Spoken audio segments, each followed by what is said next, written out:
Welcome to St. Barnabas, and here I am sitting in the church, and the altar is behind me.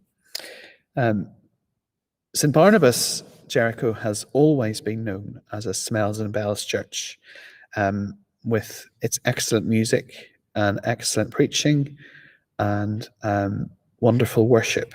And that's been the case since 1869, when the church was founded by the university printer at the time, Thomas Combe, and his wife, Martha Combe.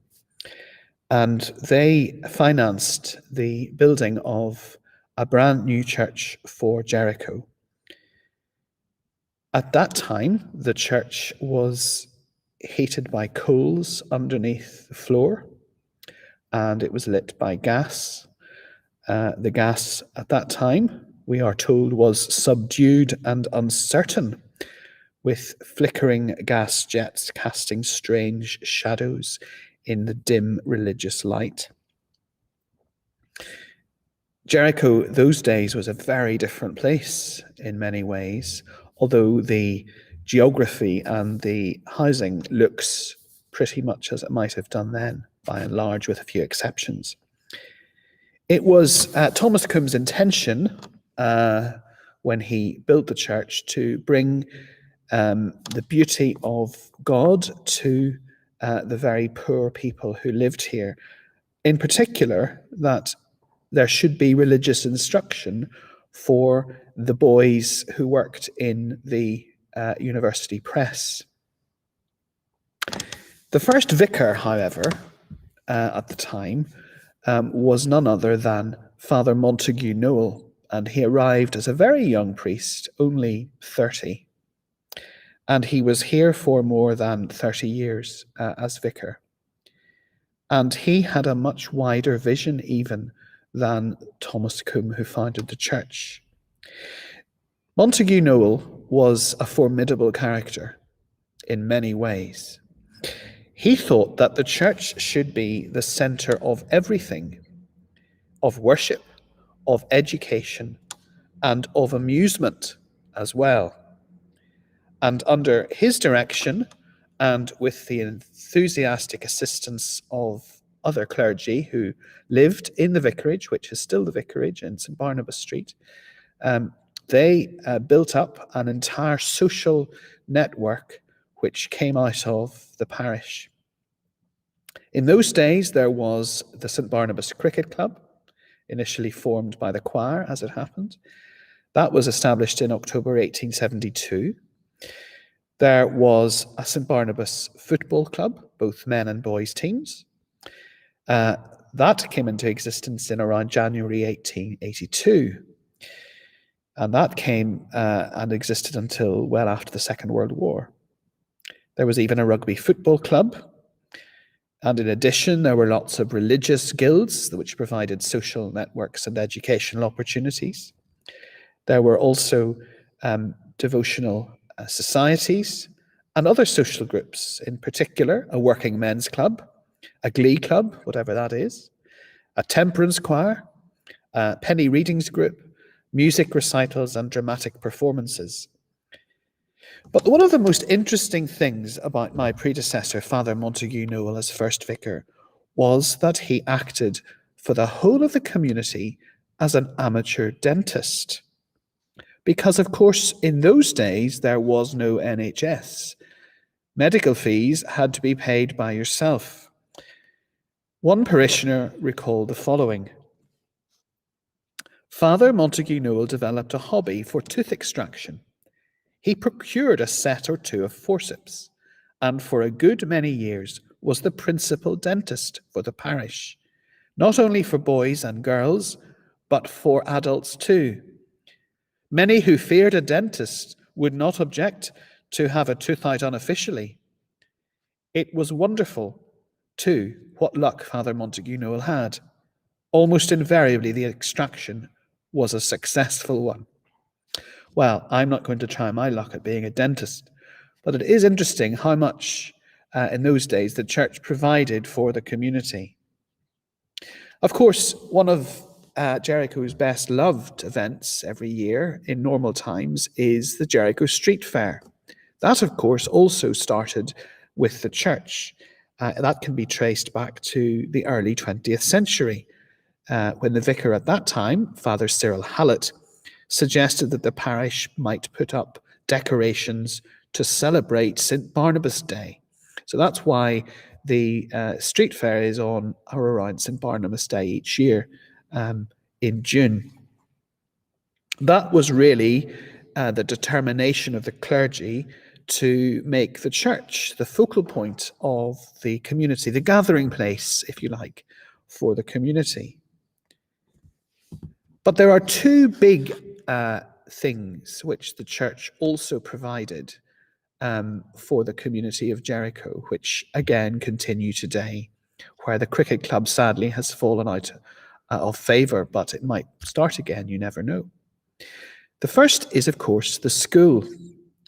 And if the church has done nothing else good in the last 200 years, the beginning of education is one thing that it has done very well. And every parish in England pretty much has a Church of England school. St. Barnabas and Jericho is no exception. The building, which was originally the school, was, of course, well known to all of us on Great Clarendon Street, which is now apartments. That was actually founded as St. Paul's School in 1857. And St. Paul's, if you don't know, was a church in Walton Street, which is now Freud's. The school at that time was predated St. Barnabas Church. And then when St. Barnabas came into existence, the school was conveyed to St. Barnabas Parish when St. Paul's closed.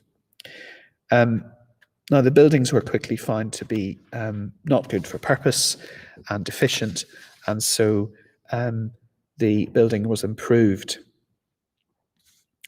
So at that point, the school educated boys only, but that soon changed, and there was then a girls' school later.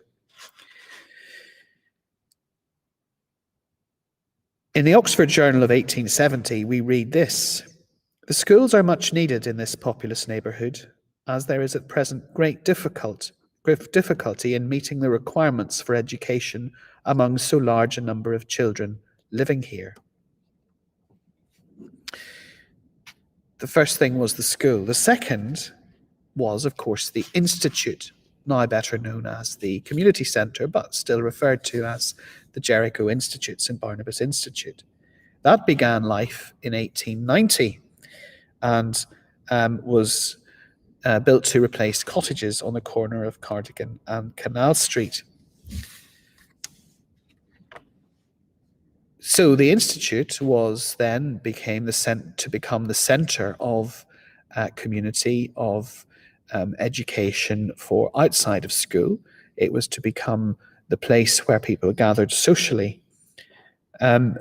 Newell, as in Father Newell, the first vicar, envisaged the institute as a clubhouse for men to provide social and educational opportunities for the parish, away from the numerous pubs of the district. So it was a kind of rechanneling of people's social life away from public houses. He promised that the rooms would be comfortably furnished, and among amusements provided were billiards, chess, draughts, cards, and so on. But he was clear that no gambling would be allowed in the institute building, and the club had a strict set of rules which members had to adhere to. It was only open to men above 18 years of age, except in exceptional circumstances, on the payment of 6 pence. And it was due from the first of each month. These subscriptions entitled the member to all the benefits of the club, except the use of the billiard table, for which a special fee had to be paid. Any member of the club may introduce one friend, it was written, but no more than one. No dogs or other animals would ever be permitted on the club premises. And that is from the Church Institute and Club rules published in 1895. Later, the Institute also provided some accommodation for the church's clergy upstairs, and they are now used as offices and meeting rooms. All sorts of parish purposes were used at the Institute, including choir practices, meetings, and all sorts of social events. It really was the hub of the community. So that is the history of the parish, the church, the institute, and the school in the community. And all of those things continue today. Those Victorian roots are the spur to keep the church going into the future and to continue, we hope, to be the centre of the community. And of course, things continue as then and hopefully into the future. We enjoy the church as not only a place of worship and of prayer, but also of community gathering. We frequently have meetings. We frequently have community choir rehearsals and concerts, not least the Jericho singers every year. We also have Oxford University Press concerts. And the church is sought after out of COVID times as a community space. And it is that Father Newell would have envisaged if he had been here today. The vision that was part of the foundation of this church continues in those ways today. So the church is not only a place for prayer and worship, but also of community gathering. It's a welcoming place. It's a place where people can come and feel welcomed and feel at home. Those are the visions of the early founders, and we hope continue today and into the future.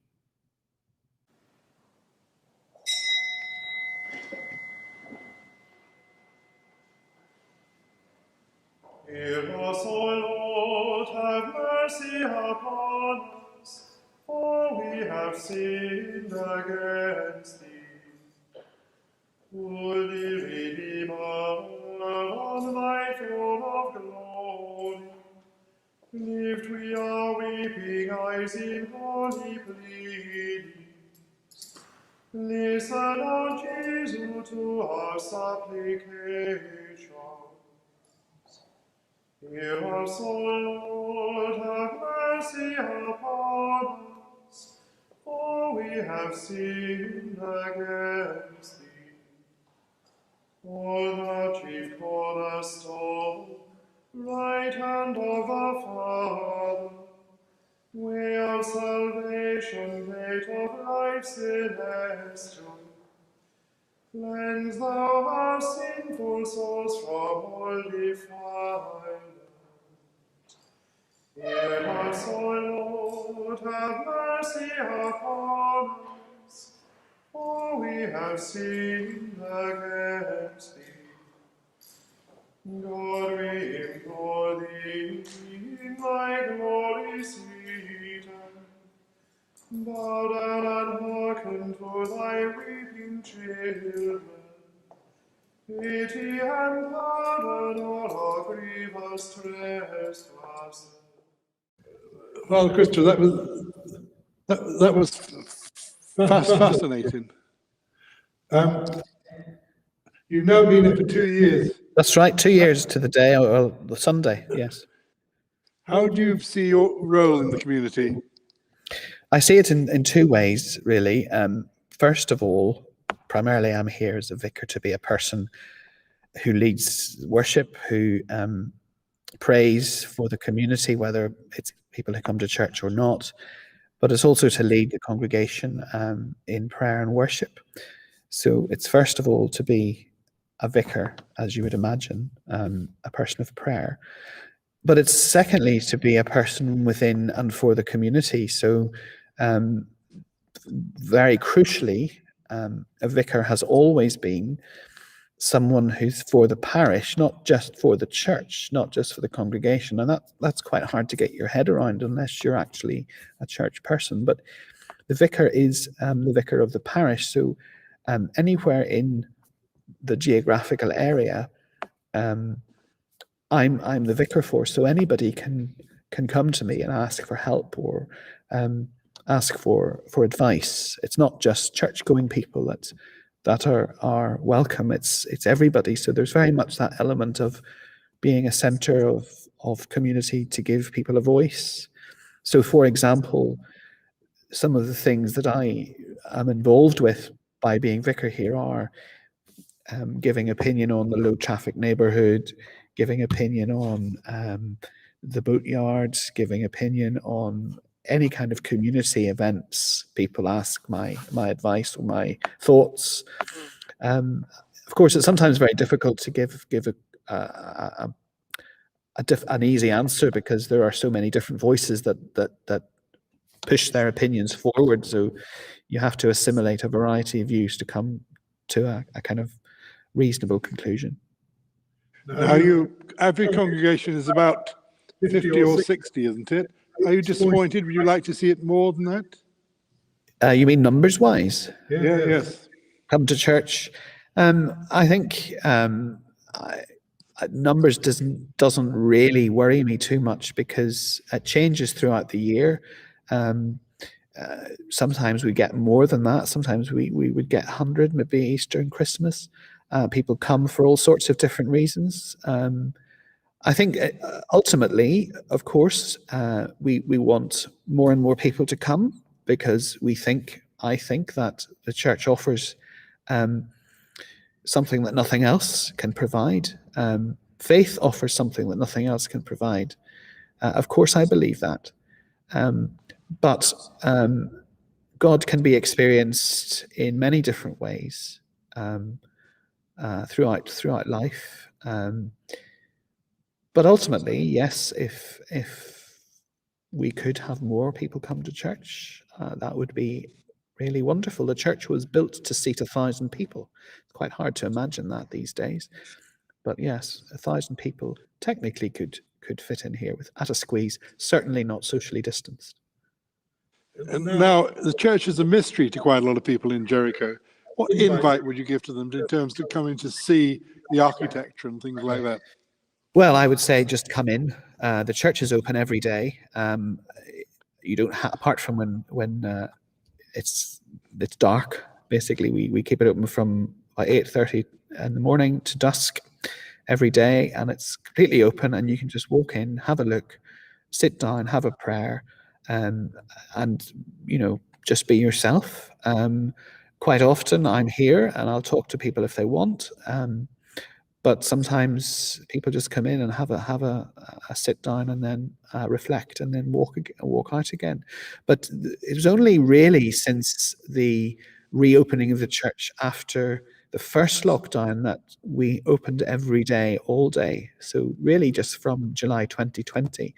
Previously, there were kind of reluctancies to have the church open every day, but now we realize that actually having the church open every day is a no-brainer. It's a very, very important message.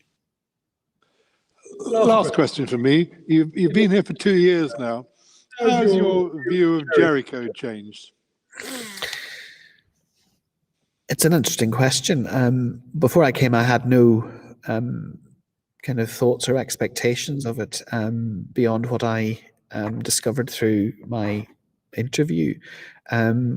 What I have discovered from 2 years working here is that people are very community oriented, but they need a lot of encouragement to socialize, to see other people's points of view.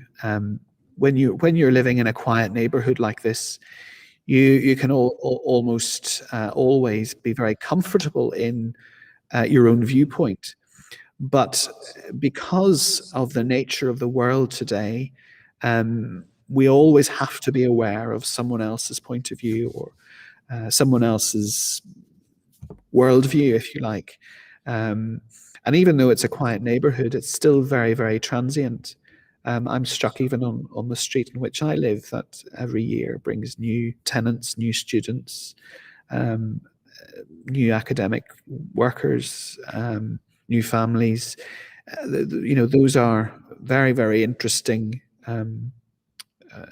societal changes. It's not a static neighborhood, But by and large, I think people very much keep themselves to themselves, except for organized social events like the street fair and like other things, which hopefully can reopen from this summer onwards. Father Christopher, can I thank you very, very much indeed for all of the work you put into making this happen, to making a very, very enjoyable half an hour. Also, I'd like to thank Phil Barnes for all the work he does in all of these things. But do stay with us. There's music to come, art to come for the next 20 minutes.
So, hello, Valerie. Thank you for joining me to talk about some of your work and in regard to St. Barnabas. And earlier this afternoon, I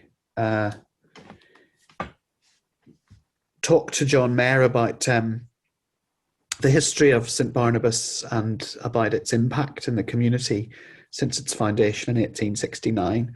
And I'm very aware that you have lived here across the road from the church for 41 years, did you say? Yeah, 41 years. Have you seen the neighbourhood and the church change? Ooh. With regard to the church, interestingly, I think the main difference for me, because I live right opposite, is the door is now open. I mean, literally, in more ways than one. And for me, and I feel for many others, it had always felt rather closed, and therefore a little bit unavailable. And certainly events went on, and as you know, we started up with art weeks and things like that with a deliberate effort, really, from your predecessor, Father Jonathan, to have the church open more for the community. So that's made a difference, for sure. With regard to the community in general, I'm not really sure. I just find it's still wonderfully diverse community here, with some of the real original Jericho people still very much in evidence, people that were born and bred in the same house that they still live in. Isn't it? And obviously the newcomers and the students and everybody else. You have painted the church in many different views, and I find it really inspirational to see some of your work. We're going to start with the kind of what is now quite a famous image, really, that you painted of these lovely little geese.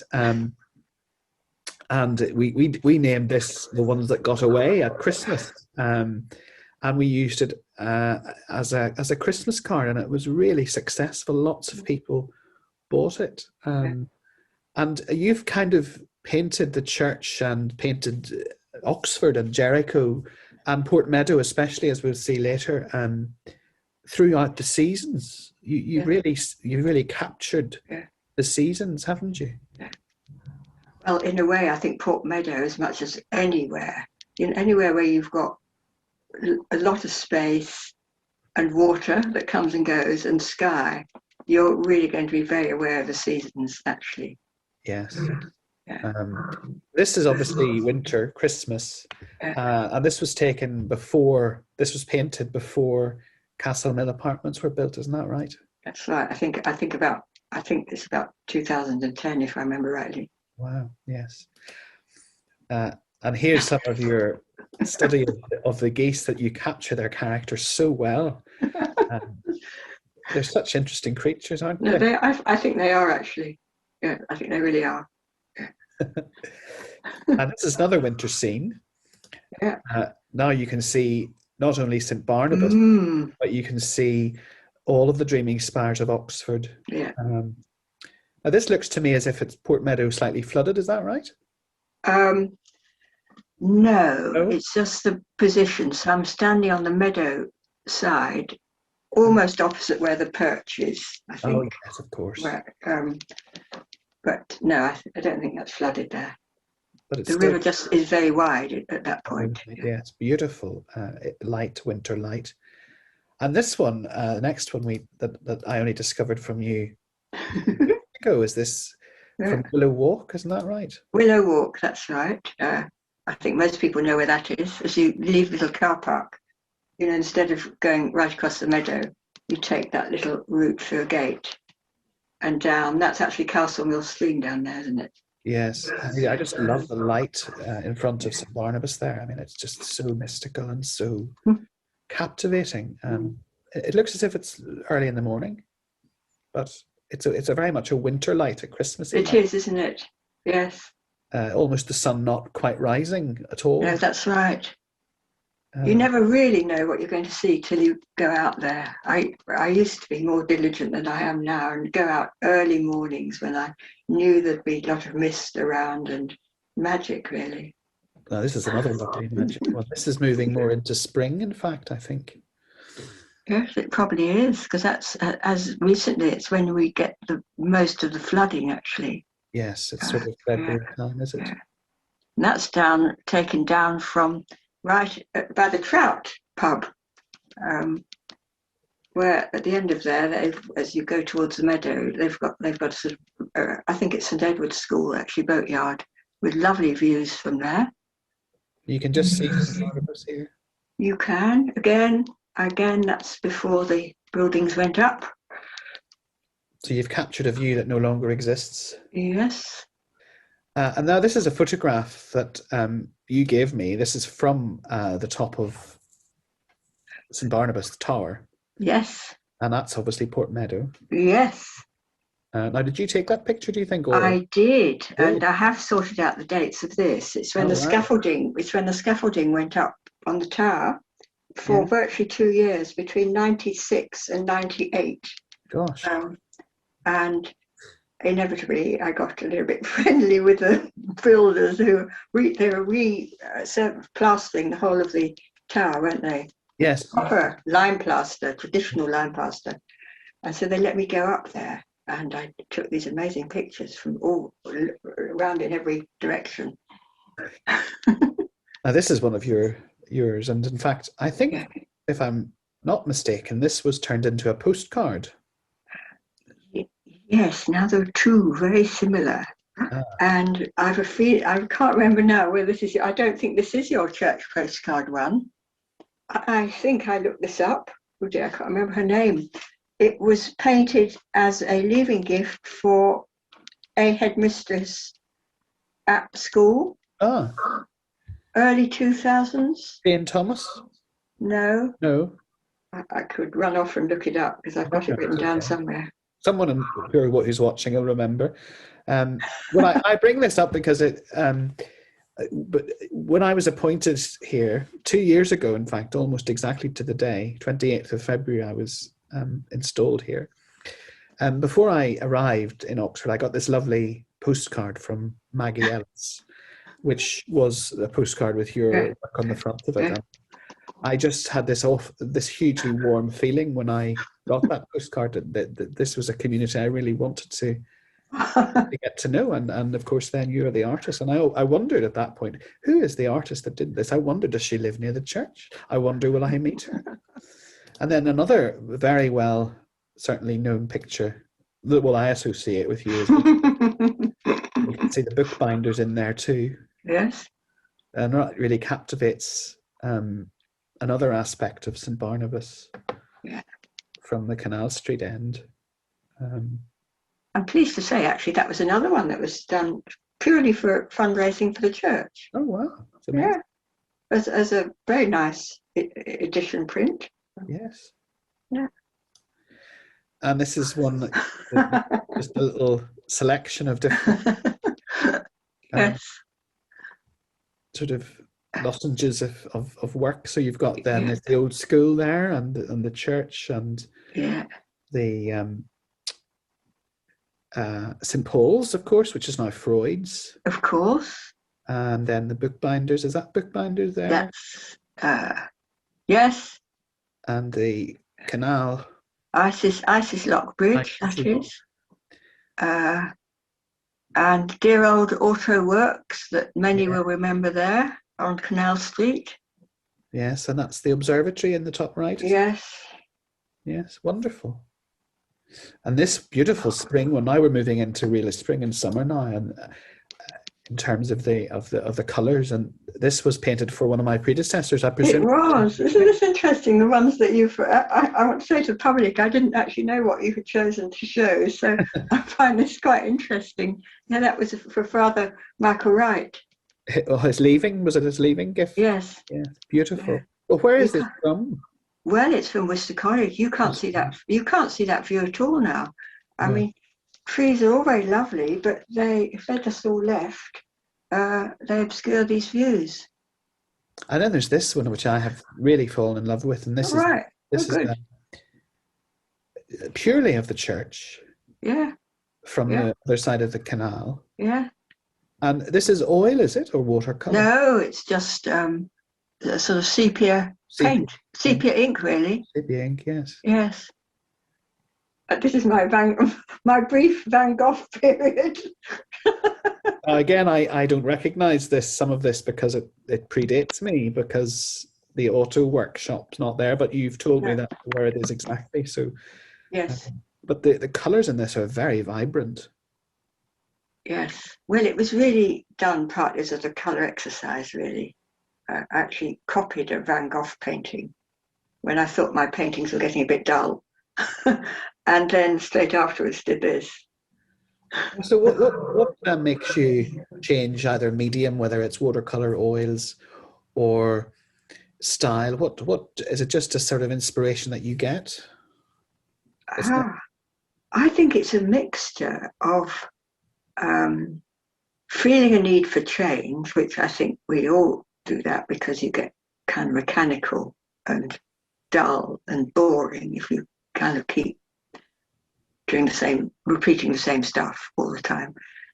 So it's partly that, and different medium just allow you to see things differently. I mean, the extreme difference is, even as you pointed out, having a monochrome picture compared to something with bright colour like this. Yes.